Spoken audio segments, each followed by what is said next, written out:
அருட்பேரும் ஜோதி அருட்பேரும் ஜோதி தனிப்பேரும் கருணை அருட்பேரும் ஜோதி எல்லாம் செயல்கூடும் என் ஆணை அம்பலத்தே எல்லாம் வல்லான் தனையே ஏத்து. ஓம் ஸ்ரீ ராமலிங்காபயம். ஓம் ஸ்ரீ ராமலிங்காபயம். ஓம் ஸ்ரீ ராமலிங்காபயம். எல்லோருக்கும் வணக்கம். இது எனது யூடியூப் சேனலான எல்லாம் செயல்கூடும் வள்ளலார். நான் வள்ளலார் முத்து பேசுகிறேன்.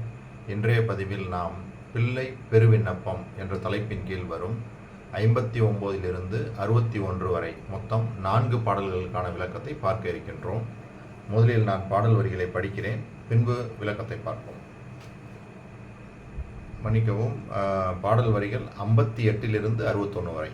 சரி, முதலில் 58வது பாடல்.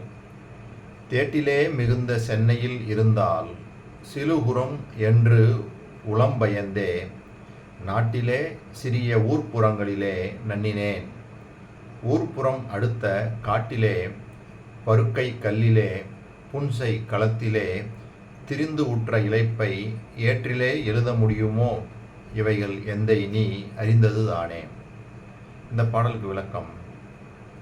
செல்வம் தேடுவதிலேயே மிக்க கருத்துடன் இருக்கும் சென்னையில் இருந்தால் உள்ளத்தின் பண்பு சுருங்கிவிடும் என்று பயந்து நாட்டில் உள்ள சிறிய ஊர்ப்புறங்களை அடைந்தும் அவற்றை அடுத்த காடுகளிலும் பருக்கை கற்கள் நிரம்பிய நிலங்களிலும் புன்சை கொல்லைகளிலும் திரிந்தும் நான் அடைந்த இழைப்பை ஏடுகளில் எழுத முடியாது.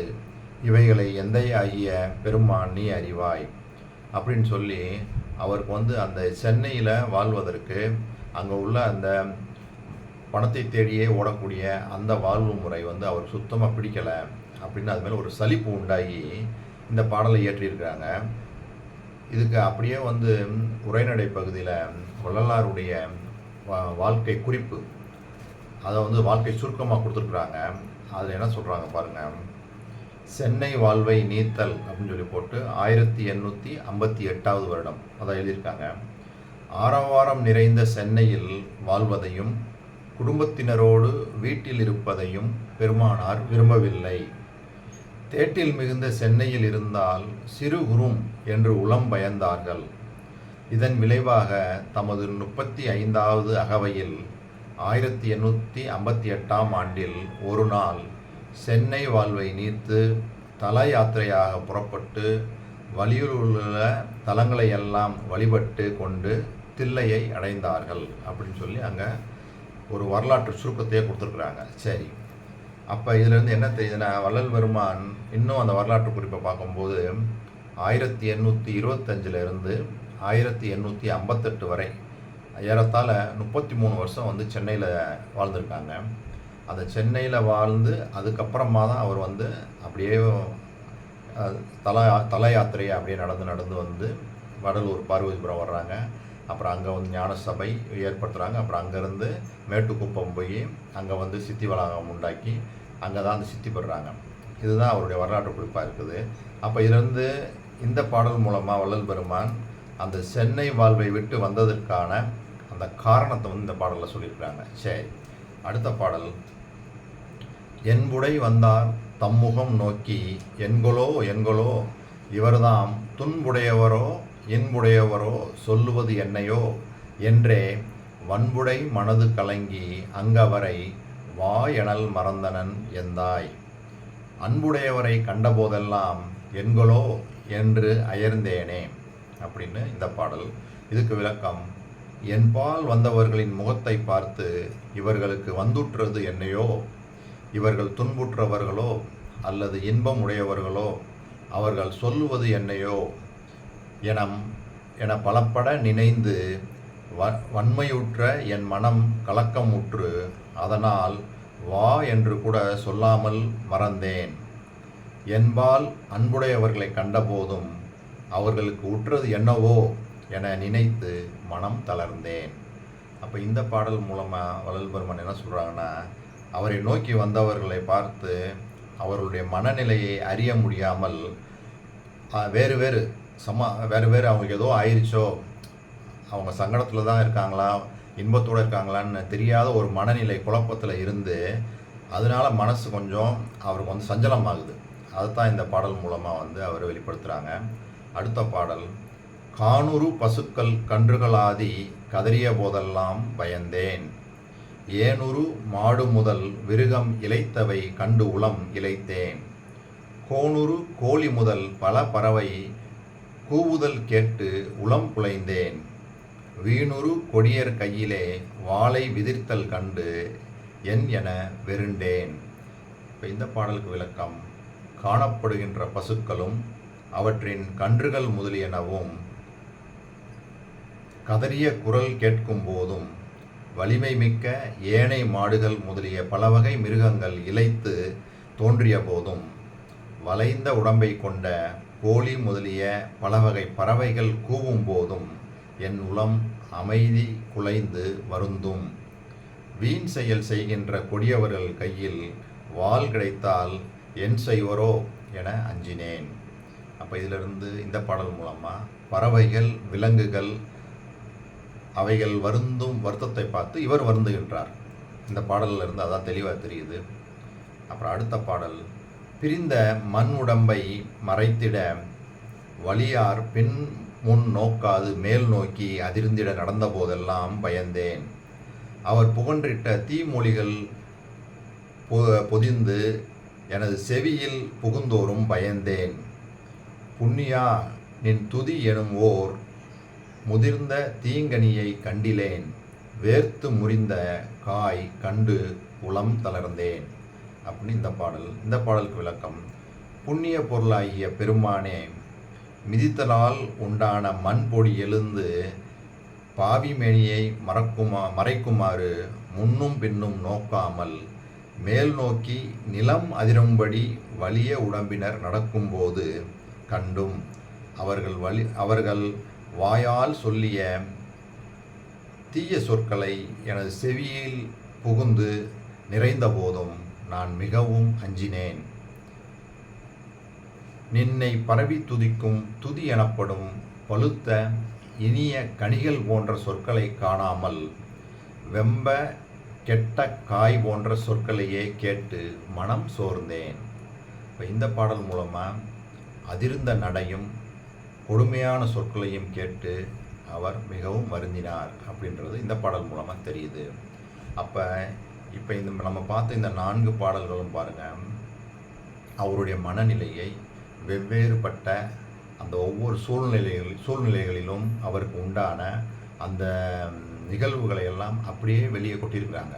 எப்படி அந்த பிள்ளை பருவத்தில் அவர் என்னென்ன மாதிரி சங்கடங்களை எல்லாம் அனுபவித்தார், அவருடைய மனநிலை அந்த சூழ்நிலைகளில் எப்படி இருந்தது அப்படின்றது தான் இந்த பாடல்கள் மூலமாகவும் சொல்லியிருக்கிறாங்க. இது வரைக்கும் நம்ம முன்னாடி பார்த்ததும் இதே மாதிரி தான் இருந்தது. ஆனால் ஒவ்வொன்றும் ஒவ்வொரு தளத்தில் ஒவ்வொரு சிச்சுவேஷன், அதாவது ஒவ்வொரு நாளும் நடந்த விஷயங்களை எல்லாம் அவர் அப்படியே என்ன சொல்கிறாங்க, கோர்வையாக எடுத்து இதை பொறுத்த வரைக்கும் அந்த மனநிலை இப்படி தான் இருந்தது. இப்போ இதிலிருந்து எல்லாமே அவருடைய மென்மையான மனம் தான் இங்கே தெரிய வருது. எந்த ஒரு சூழ்நிலையிலுமே அவர் யார் மேலேயுமே கோபம் துளியும் அவருக்கு இல்லை, காமம் இல்லை.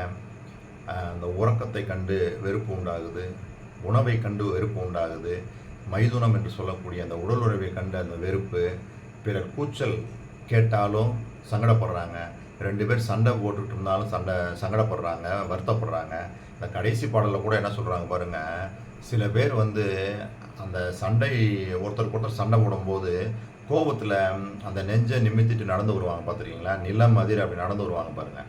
அவங்க அந்த நடந்து வரும்போதே பார்த்தீங்கன்னா அவனை அடித்து துவம்சம் பண்ணிடணும், அந்த நடையிலேயே நம்மளுக்கு தெரியும். அந்த ஒரு ஆக்ரோஷத்தோடு வருவாங்க, கெட்ட வார்த்தைகள் பேசிக்கிட்டு வருவாங்க. நம்மளே வீதியில் நம்ம நிறையா பார்க்குறோம்.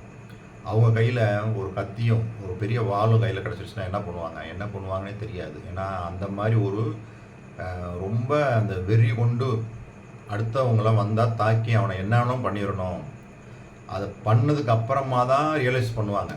அது வரைக்கும் அவனை இது பண்ணணும், என்னையாவாடா அப்படி சொல்லிட்டேன் அப்படின்னு சொல்லி வெறி கொண்டு எத்தனை பேர் தடுக்க வந்தாலும் எல்லாத்தையும் தள்ளி விட்டுட்டு அந்த யார் அவனுக்கு துன்பம் அவன் எதிரின்னு நினைக்கிறானோ அவனை நோக்கி அவன் வீறு கொண்டு வருவாங்க.